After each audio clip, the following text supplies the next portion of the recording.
Interesting interview for you guys within the Democratic Party. Mike Nellis runs Endless Urgency, huge on Substack. He's also senior advisor to Vice President Kamala Harris before she became vice president. So that should be an interesting conversation. Helped Adam Schiff, Gretchen Whitmer, John Tester, and Lauren Underwood win. Has raised over $1 billion for online campaigns and causes. That is a big number. Mike, welcome to the show. Hey, thanks for having me. Yeah, no problem. So Mike, I want to talk about the state of the Democratic Party, take your perspective on it, having worked with some of the folks on the establishment side of the Democratic Party. So first though, tell us a little bit about Endless Urgency. What do you do there? Yeah, so Endless Urgency is my Substack that I launched about 4 or 5 months ago. We've got over 1 million subscribers. Basically brought it online because I want to close the distance between Democratic staffers, consultants, and that conversation, and really start to have a conversation with Democratic activists and progressive activists that are out there, because way too many of my colleagues are not touching grass and talking to regular people. And I also got a little bit frustrated every time I turned on CNN or Fox News or MSNBC and I'd see a Democratic strategist who would be telling me how to win elections, and I'd never heard of them before, which seemed a bit of a problem to me. So we're having a ton of guests. We go live every day at 5 o'clock Eastern. Had Malcolm Kenyatta on today, which was a great conversation. Had Stephanie Miller on earlier today, who I believe you know. Yep. And so it's a great opportunity to just have a conversation about news of the day and the state of the Democratic Party. All right, sounds good. I love conversation. That's why this is called The Conversation. This particular show on TYT. All right. Good branding. Thank you. All right, so how is it working with Kamala Harris? She was great. I worked with her for 5 years. I was a senior advisor on her presidential campaign. So for those who don't know, I was responsible for building, along with a great team of people, her digital apparatus. So I built her online fundraising. I built her social media along with a lot of other really awesome people.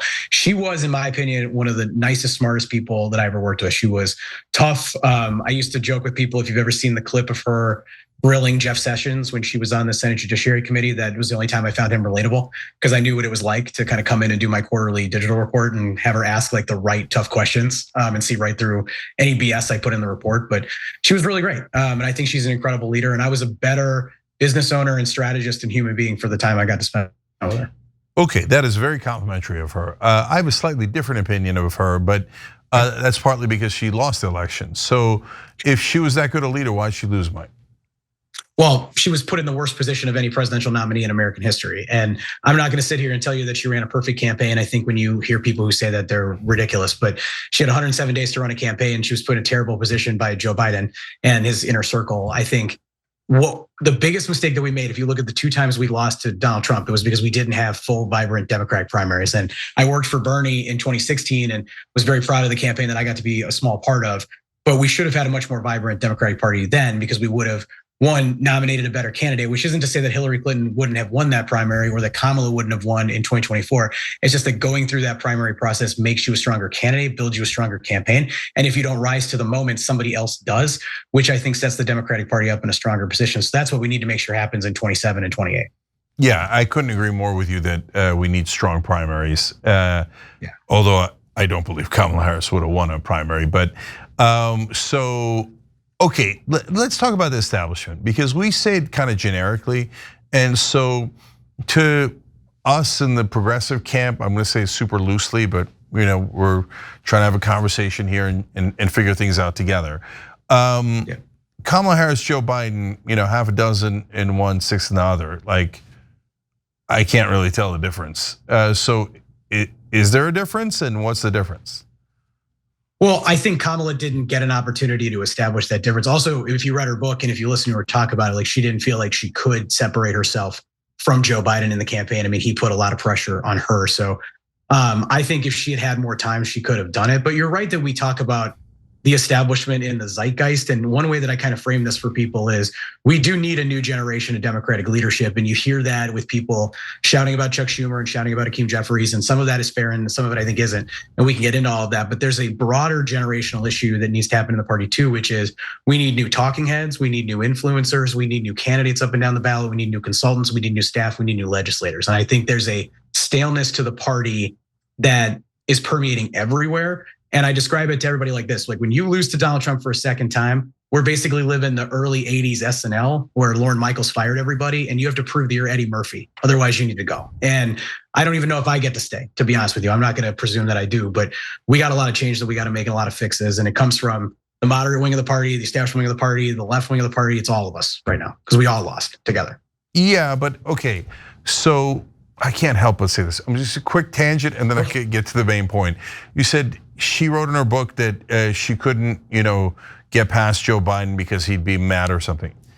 But if you're running for leader, you can't say I couldn't, right? You either do or you don't. And so, well, of you course, can kind of understand. I can understand the loyalty. Like I understand the loyalty. Obviously, it was a political mistake, which she acknowledges now. But I get it from a loyalty perspective.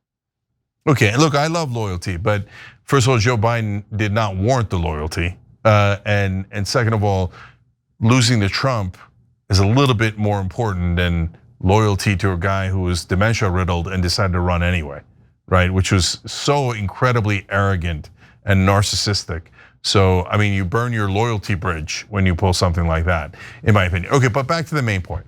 So, Mike, yeah, but you say like progressives and the mainstream or establishment folks, and we all have the onus on us. Great, love it. Where do we get together to have that conversation in a fair way? Because I've never had that conversation with the Democratic Party that was fair. It was always the establishment laying down the rules and telling everybody how they were geniuses and they know exactly what to do, and we should all bow our heads. And whatever, like every once in a while, they'd be like, okay, progressives, we'll let you introduce one or two things. I mean, we're not promising we're gonna do them, and secretly we'll throw them under the bus later, but am I not merciful? No, you're not merciful. And especially at this point, when the establishment has beclowned itself and lost to Trump twice, isn't it fair for us to say, hey, maybe you guys take a seat in the back, and where do we have a forum where we can figure out how much you guys suck, or you don't suck, but let's have that conversation and you tell us why you're so amazing and would ever earn our trust again. I've never seen it. All I've ever seen is the establishment Democrats beat the crap out of progressives, outsiders, populists by using mainstream media to smear them. So, and it's a real question, Mike, and you don't represent the establishment, but you've worked with people, so you have a little bit better insight into it than I do, right? So like, can we actually have that conversation in the Democratic Party when we've never been able to have it before? Yeah, well, I think we need to have that conversation. I want to give a little bit of context to anybody who hasn't been introduced to me. So I've been working in Democratic politics for 2 decades now. I've worked for a lot of big name establishment folks, Kamala Harris being the biggest one of those. But I've also worked for a ton of upstart progressive challengers, especially in the first half of my career. I worked for a ton of progressive challengers that people don't remember anymore, like Alan Grayson and Elaine Marshall and a whole bunch of others. Patsy Keever is one that I remember who I loved and ran in just an uphill battle against an establishment candidate in a primary. But Alan Grayson, congressman with guts. I remember. Yeah, that's right. That's right. I think the play, like one, just very broadly, I think that you are right that there are a lot of people in the establishment who presume that they know better. And I don't think that that's always right. I tend to approach most conversations thinking that I try to listen like I'm wrong is the way that I phrase it. And a lot of times, because I have the same problem that any political consultant does, I assume I'm right about everything. But I try to approach it like I'm not. So I think one, we have to just have tough conversations and have those conversations in good faith. Like I don't think the fact that, actually I would frame it this way, is I often talk about the size of the Democratic Party tent being from Zohran Mamdani to Joe Walsh. And I'm okay with that right now because we're in a really tough moment where the political stars are realigning and we got to figure out how to get to 50% plus one, enough to win in a system that's frankly rigged against us, whether you're a moderate or an independent. So there's that. I think the second place to do it is primaries. And I think that the Democratic Party, particularly on the establishment side, is afraid of Democratic primaries. And I think primaries are good. Like it sharpens the party, it sharpens the candidate, it develops new tools and technology, it develops new staff. Like I think it's good. Like I look at the Michigan primary, I'm excited that there's a full vibrant primary with what is gonna be 3 fully funded candidates. There's gonna be a lot of good stuff that comes out of that, even if my candidate doesn't win or your candidate doesn't win or whatever, that's still good for the party, in my opinion. Yeah, no, primaries, I love them, can't get enough of them. So like if a more moderate voice wins in a primary, then they won, God bless, right? Look, I would take all the super PAC money out of a primary, make it fair and even and more representative of the voters, but still, I'll take it in any form. But so my question is back to them though. Do you think that they're gonna really let us have fair primaries? I mean, I think probably at the Senate and congressional level, other than AIPAC bringing in a ton of money and the DNC cheering wildly for it, it'll probably be relatively fair. The one I'm worried about is the presidential primary in 2028. We haven't had a fair one in, I don't know, my lifetime, I think. No, back in '88 when Gore and Biden and all those guys were running, maybe '92. Anyways, so can we actually get a fair one? Is that too much to ask for? And what I'm asking Mike specifically is, what's the vibe you're getting from DNC and Democratic establishment people? Do they get that they need to allow fair primaries, or still scheming behind the scenes? Oh no, we'll just get Jake Tapper and Stephanopoulos to say that you don't need primaries and that will be great. So I want to push back on a couple things real quick, just a couple areas of disagreement. Like, I disagree with the idea that we haven't had a fair Democratic presidential primary in your lifetime. I think, if nothing else, 2008 was absolutely a fair Democratic primary. But I'll also, like, for 2016, I was on Bernie Sanders in 16. Do I think that there were decisions that were made that were unfair? I do, but Bernie Sanders lost that primary fair and square. And I say that even though I really wanted him to win. In 2024, or excuse me, in 2019 and 2020, a lot of the Democratic establishment didn't want Joe Biden to be the nominee. The voters chose Joe Biden, not the establishment. No, Mike, don't do yes. that. I would say that as one person who has a foot firmly in establishment lane. I'm also in progressive lane on a lot of stuff. A lot of people did not want Joe Biden. And I think the idea that the DNC just picked him is wrong. I really do. Now, you could argue that some of the things they did for 2023 and 24 were wrong, the way they rejiggered the map. I understand that criticism, that is fair, but it was a fair fight in 2019 and 2020, we just lost. Oh, wait, 2020 or 2024?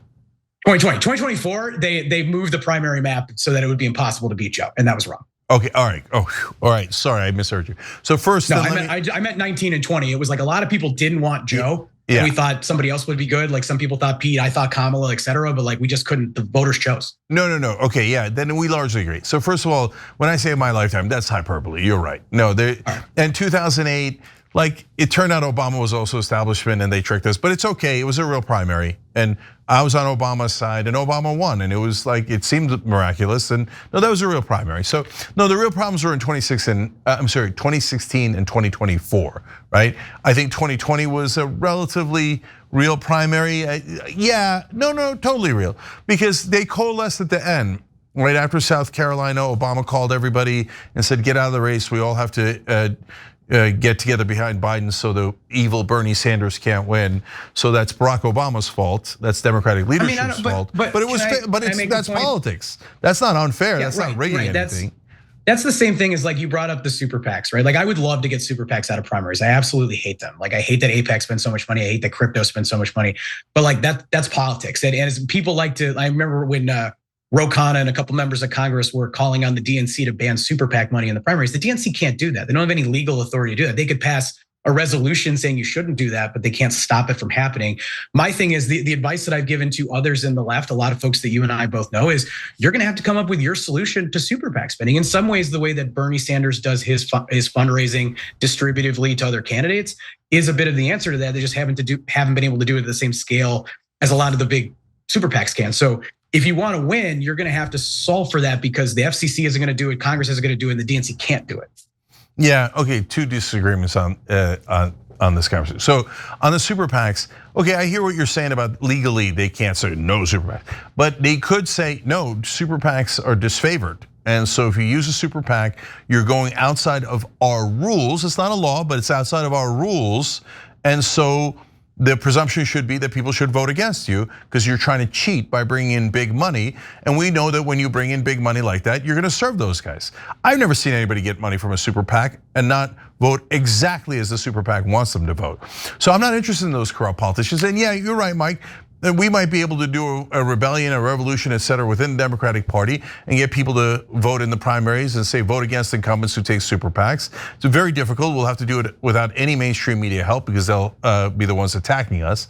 But overall, yeah, it would definitely be more fair if they banned super PACs in the primaries as a rule, not a law, right?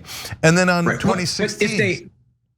Sorry, I don't mean to interrupt. There's a bit of a delay, but if you do that, the average voter isn't paying enough attention to it. That's actually part of the problem. Is what AIPAC does that's pretty smart is they spend a bunch of money, but they don't spend it on their issues. They spend it on other things that are vulnerabilities on the candidates. So again, the DNC could pass every resolution on the planet. And by the way, you said the DNC like cheers it on. I don't think that's an accurate description of certainly what Ken Martin would do at the DNC. We disagree.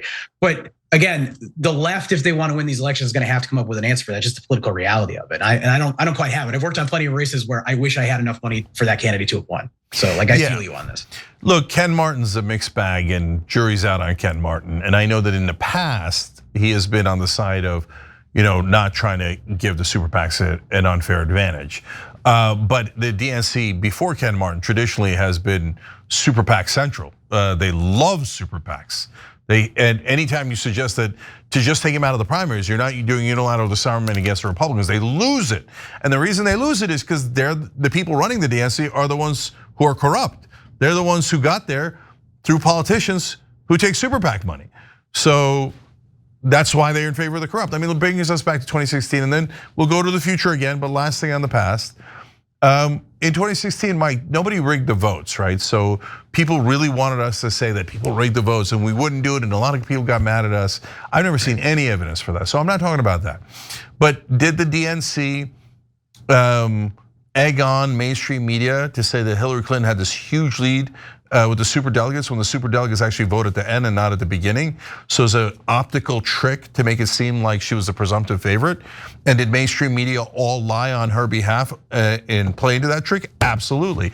But even more importantly, when you're talking about actual like hard power the DNC has, they got donors to funnel money to the state parties, and then they funneled that to Hillary Clinton against Bernie Sanders, and that was a massive violation of their own rules. So they definitely cheated to help Hillary. So the only pushback I would have here is that one, I think the hard power that the Democratic Party establishment, quote unquote, such as it exists, is a lot less than people think that it is. It's a lot less than the perception of it is. Just saying as somebody who's worked on a ton of races, both successfully and unsuccessfully. But the other thing here is like on superdelegates, like superdelegates was unfair. It just was unfair, but it was the rules at the time. It was the same rules roughly that Barack Obama had to deal with to overcome Hillary Clinton 8 years prior. So I don't think it's a dirty trick for Hillary Clinton to round up all those endorsements based on the system that had already been written, that had been established for a long time, and Bernie's inability to cut through that. They got rid of superdelegates after that, which is actually really great. But I would argue it made it easier for Joe Biden to win 4 years later, excuse me. No, but that's okay as long as it's fair, right? And so yeah, I think it's more fair without the superdelegates. I'm hope that they won't bring anything like that back. I don't think they will. Yeah, I just want the audience to realize what I'm saying because I don't want miscommunication. So the superdelegates, yes, that was the lay of the land back then, but they voted at the end of the process, not at the beginning. So when Hillary Clinton put out, hey, I'm winning 438 to nothing, CNN is the primary culprit in New York Times and all those outlets because they printed it as if it was true, and it wasn't true. It was 0-0 in the beginning. So they could say, I disagree with you on that, because if somebody's got the endorsement and says they're voting for Hillary Clinton, and people that's what switch all the time. I think it's fair. They switched from Hillary to Obama like crazy in 2008. So, did they switch from Hillary to Bernie though? Because they didn't. I wish that they had. But okay, so they didn't, but they easily could have. And putting that in the column, I get why Hillary does it. It's a nice little political trick. But the DNC playing along, the mainstream media playing along was totally unfair. Oh no, she's already won. She's got all these delegates, 438 to nothing. We haven't even voted yet. What are you talking about, right? And they haven't voted. I just think that's politics. If I'm giving like tough advice, because like, look, there's plenty of progressive and left candidates I want to win because they believe they're the better option, or I believe they care a lot more than the establishment candidate, which is something that matters to me. But I think the tough advice I would give the left sometimes is like they're complaining about things that are like rules or maybe slightly unfair, that it's just politics. And like that isn't to say that it's okay, but like you can't change that. Like I think it is pretty reasonable for Hillary Clinton to go, I have 500 superdelegate votes, so I'm ahead 500 to nothing. Like to me, in the context of the game that's being played in politics, and politics shouldn't be a game, but it is, that's a reasonable move for her to make. In the same way that if like 50 of those delegates broke off and went to Bernie, he'd go, hey, I just cut Hillary Clinton, I just cut the lead by 50 superdelegate votes. So yeah, I just feel like it's that's pretty fair to me. That's not the DNC like rigging the game, right? See, this is why I love these conversations, why we need these conversations where we agree, disagree, have honest conversations. Because look, they weren't votes, they were delegates, but I'll agree with you completely that you got to get past it, right? Okay, so one way of getting past it is to say, hey, it's unfair, we're gonna change the rules, etc., and you fight your fight on that. But then more importantly, get past it in the media so you can win the votes, right? Yeah. And so and Bernie was too soft, and that's been my critique of him throughout all of these. So if I was Bernie in 2016, I would have gone on CNN and say, why don't you guys stop lying already? And they were like, oh, how could you say that? But they're delegates that endorsed, they didn't vote yet. When do they vote? Brian Stelter, Jake Tapper, when do they vote? Oh, they vote months from now, they vote 6 months from now. So can you correct that graphic? Your graphic is ridiculous and meant to get people to think that Hillary Clinton has already won. You're helping her, right? So that's a rhetorical thing you could have done, but Bernie didn't do it because he's soft. So I agree with Mike that if you want to win and you're on the left, yeah, complain through the right channels because it's your party and that's part of the system as well. But mainly go fight back and win. Right? So, all right, now let's go to the future. You said, primaries are a good place to, sort this out. And then the Democratic Party is a little bit more open, has to be a little bit more open to new talking heads, et cetera. So that's another place where we're gonna have an issue, right? So like if I went to Ken Martin today and I said, okay, brother, unleash me, okay? Let me be a Democratic spokeswoman, that was a fun Freudian slip. Okay, you wouldn't want that. Yeah, careful, a lot of people online are gonna claim you're transitioning now. The MAGA world's gonna go nuts. No one on earth wants that. Okay, anyways. Somebody does, statistically speaking, somebody does. Well, that's true, a bear of some sort. Okay, anyways, so. No kink shaming on the Young Turks. No, none, we're progressive. But if I went to them and I said, okay, let me be a spokesperson and kick some ass. They'd be like, whoa, no. We need carefully tailored, consultant approved, highly edited talking point machine, dude, not you. It doesn't feel like the Democrats have the leadership, the party has any soul or life in them. It feels like they're so robotic assembly line. And if you try to inject them with a little bit of life, they'd be like, no. Okay, am I seeing it wrong? Well, I think we have a lot of people who are way too scared of their own shadow. And I think they're trying to not offend anybody. They're trying to get everything like perfectly calibrated. And it's a lot of politics by subtraction instead of politics by addition. And I'm tired of that. I mean, you've seen my show, you've seen me on social media. I'm pretty raw and unfiltered, and I say the wrong thing plenty of times. I'm fine with that. I mean, to be clear, the DNC doesn't put me out here. Like, they didn't book me on the show. I think there's sometimes a misnomer that like the DNC is booking me on Fox News to argue with Jesse Waters. It isn't how it works. But we do not have enough people that I think have a clarity of voice and a clarity of what they believe in that they can get on TV and go have a conversation. Like, I get asked all the time, how can you go argue with Jesse Waters? How can you go argue with Leland Vittert and the rest of them? Is like, I believe what I believe in. Like, I'm not playing a character. I'm not checking my DNC talking points in the morning and deciding what I believe in. So we need more people that are gonna do that. And we especially need more people who can do that, who can run for office. And I think, say what you will about the Republicans, say what you will about Trump, and I don't like any of them for the most part. They take risks and they're bold and they're interesting. And I think it's worse to be boring right now than it is to like make a mistake every now and then. People will forgive you for making a mistake. So it is getting a lot better. I'll say it's dramatically better than it was a year ago. If we compound that a year from now, we might be in a good spot. I like your hope. Normally I'm in the hope business, okay? But I'm a joyful warrior. I borrowed that from Kamala Harris. The one thing I carry with me. Hey, we if I was do to get a tattoo, I'd probably put it like right here. We do Operation Joy on the Young Turks. That's on Tuesdays. And I am a warrior, so I'm all in for Joyful Warrior. But okay, so you mentioned last thing here, I think, for now, but we're gonna have so many more conversations going forward. Yeah. So you mentioned Zohran Mamdani to Joe Walsh. For those who don't remember, Joe Walsh used to be a Tea Party Republican. He's become a Democrat now. So obviously, and a lot of his philosophy is still conservative, which I respect. I respect Joe Walsh. He was, intellectually honest enough to say, look, I made a mistake. Those years in the Tea Party were wrong in a lot of ways. So great, happy to have you, brother. And Zohran, yeah, the voters voted for him. So that's it, period. End of discussion for me. But that leads to the last question, which is, yes, but Mike, if you have a Zohran type person that, and I'm not as left as Zoran is on the economic stuff, right? Rent control's a little misguided. I care deeply about housing prices. I'm not sure rent control's the way to go. We can go debate that, et cetera, but that's not my point. My point is, if you had someone who's not quite as economically left as Zoran, but is a real populist and actually wants to get all the things passed, including money out of politics, et cetera, is kind of a barn burner guy who's a little rough around the edges, and is for cutting Israel's funding. My guess is that the entire Democratic machinery would go, honest primary, no way, no, everybody unite. We must defeat that guy. Am I wrong? Is it a new Democratic Party that wouldn't do that? I mean, if it were for president, I don't think anybody would run away from that candidate. But I do think what's happening in New York right now is not right, which is that Zoran won the primary, and there are a lot of people who still haven't endorsed him, up to and including the chair of the New York Democratic Party. And I think that's a mistake. And my view of this is like, again, I've been in a lot of primaries where I loved the progressive candidate that I worked for, and they lost. And then I moved on, and everybody else moved on, and we supported and rallied behind the moderate establishment-backed candidate. If you're going to ask people to do that when the left candidate loses, you have to do that when the moderate candidate loses, when the centrist candidate loses.